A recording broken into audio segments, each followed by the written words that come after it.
Well, in the NHC, it had been a three-dog race as far as standings were concerned. Homestead remained unbeaten, but it was New Haven and Carroll, the battle of 3-0 teams. And the Bulldogs coming out with a pretty impressive win here, 33-14. Yes, and again, defense was a big part of this game in that Jordan Hogue had a fumble recovery. He also caught a couple of passes for 115 yards, had a 71-yard pass touchdown catch. Anthony Moore, 3 touchdowns, but their defense really looked good right from the get-go. It looked like Carroll was a little bit shell-shocked when they ran into that Bulldog defense. Well, I was going to say, did the outcome of this one surprise you? On paper, it looked like it was going to be a pretty even matchup. Were you surprised that New Haven was able to a degree, run away with this one? Absolutely. I thought it was going to be a very close game, and so New Haven really sent a message because over the past few years, even though Carroll has been down, Carroll has owned this series, and so it was a big win for New Haven, and it did shock me. Well, New Haven able to make a couple of explosive plays. We know how good Anthony Moore has been out of the backfield.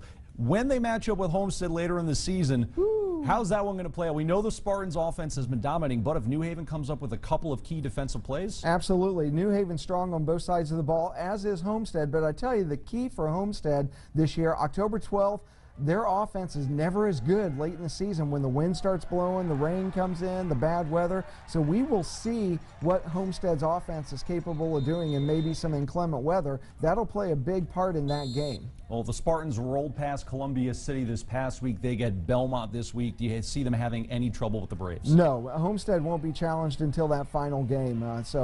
Belmont has a nice team, but Homestead is something very special. Now, one team we thought might be able to hang with Homestead at least a little bit was East Noble. They bounced back with a win over DeKalb. They get Carroll next week. That should be a very good matchup as well. Yeah, and they did bounce back mentally and physically. It was a good step for them. Nick Weimer had a really good game last week.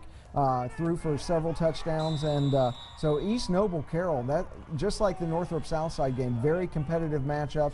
Going to be very interesting to see which of those defenses really step up and play, because both have been strong at times this season. Carroll wasn't so strong last week defensively, so they have to now bounce back like East Noble did the week before. Well, much like Homestead in the ACAC, Leo is the heavy favorite to take this conference, but they had kind of a unique situation this past week with the weather. They didn't play, actually, and on paper anyways.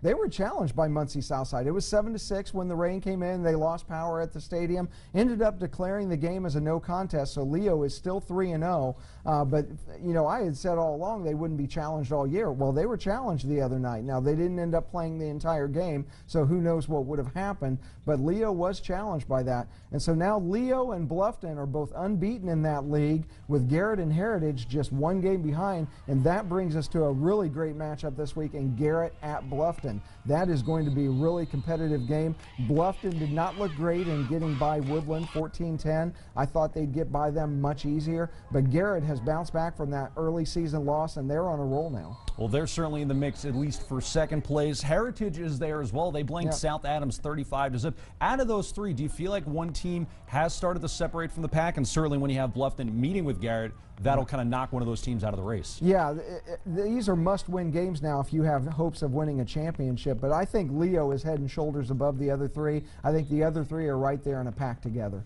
All righty, well, taking a look at the NECC, Cherubusco 54-0 over East Side, and you have to talk about the run game when you're talking about this team. Jason Nicodemus, 4 touchdowns, Corey Miller, 3 touchdowns, combined over 200 yards on the ground. Yeah, it would be interesting to see if the NECC actually put together an all-star team to play Cherubusco like they used to do way back in the 40s and 50s and have an all-star team play the league champion. I think Cherubusco might be challenged then, but Cherubusco is going to run into some challenges later on the season in Fairfield and Lakeland, but for right now they're just head and shoulders above everybody else. And yeah, Jason Nicodemus, 173 yards on the ground the other night. Could have been more if he wanted it. And so, and not that he didn't want to, if they would have really made a concerted effort to run him even more.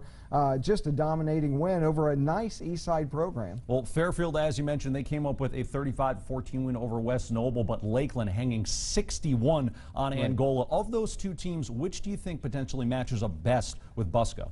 Every year it seems to be Lakeland is the more consistent of the two programs. Fairfield's been up and down over the years, and I think Lakeland will be the game that really challenges Cherubusco most. out of those two opponents. All right, Tom, any other games that are kind of popping up on your radar as we look ahead to week 5 here of the high school season? Well, I tell you, one that it doesn't look good on paper in that Prairie Heights at 1-3 is visiting Woodland at 0-4. But I'll tell you what, this was a great game last year for Woodland fans. The Warriors dropped 69 on Prairie Heights and got their only win of the season. So I look for the same thing. Woodland has a very good chance of getting their lone win of the season this week against Prairie Heights at Woodland. So big week for the Woodland Warriors. All right, well, things starting to get interesting as we head into week 5. You'll really start to separate the haves from the have-nots as we try and sort out these conference races. I just hope we can play the games this week and not break them up into 2-day affairs. We'll have to hope that Jonathan Condor's got a good forecast for us. Well, again, we appreciate you coming in. Get the first show in the brand new studio. I know you're commenting it looks